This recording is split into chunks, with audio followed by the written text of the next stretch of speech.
বেশ কয়েক বছর হলো আমার এক মিষ্টি কলিগের সাথে থাকতে থাকতে আমি কে ড্রামার বড় ফ্যান হয়েছি। প্রচুর কে ড্রামা দেখতে থাকি এবং কে ড্রামা মানে কিন্তু শুধু রোম্যান্টিক গল্প তা নয়। কে ড্রামার একটা বড় অংশ জুড়ে থাকে খাওয়া দাওয়াও। কোরিয়ান কালচারের একটা বড় অংশ ফুড, এটা আমি রিয়েলাইজ করেছি, যেমন বাঙালিদের তেমন। এবং সেই জন্যই হয়তো কে ড্রামা আরও ভালো লাগে, কারণ আমিও ভীষণ ফুডি।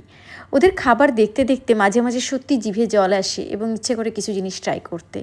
কিছু অবশ্যই আমি রেস্টুরেন্টে গিয়ে ট্রাই করেছি এবং কিছু বাড়িতেও বানিয়েছি। যেমন এই ডিশটা সেদিন হঠাৎ করেই মনে হলো বাড়িতে একটু সলিড চিকেন আছে এবং ডিশটা যেভাবে বানাবো ভাবছিলাম যা যা ইনগ্রেডিয়েন্ট লাগবে সেগুলোও দেখলাম বাড়িতে আমার আছে রাখা।